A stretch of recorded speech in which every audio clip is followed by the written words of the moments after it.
responders, that's a catch-all term for police, firefighters, and EMS. Now, officially includes 911 dispatchers. State lawmakers in Tennessee passing a bill recognizing the vital role that dispatchers play in emergencies. And 10 News reporter Lauren Lovett spoke with a dispatcher today about the meaning behind this state recognition. Lauren?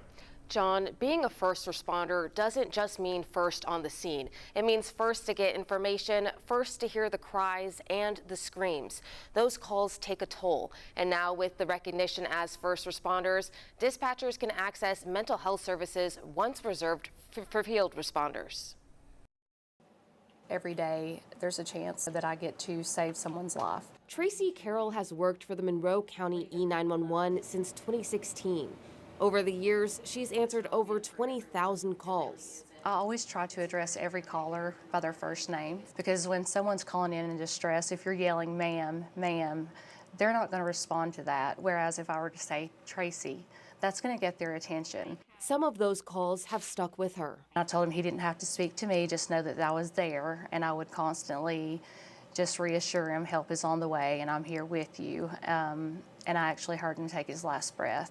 They're the first on scene, even if they're not there in person, and often the first to move on without ever seeing how the story ends. We hear a lot of bad, and we have to visualize the bad. We don't actually get to see the bad, and sometimes that's hard because you don't get that closure. That's why Tennessee recognizing dispatchers as first responders is crucial.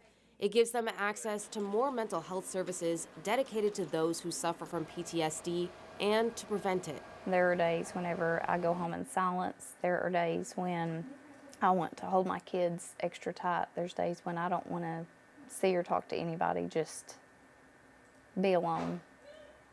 So, I mean, it's being able to get the extra help that we need is a big thing. For Carol and the other dispatchers, every day brings the chance to save a life. I have 2 hearts on the board, so those 2 calls ultimately are ones that I remember when I initiated CPR and we got the person back.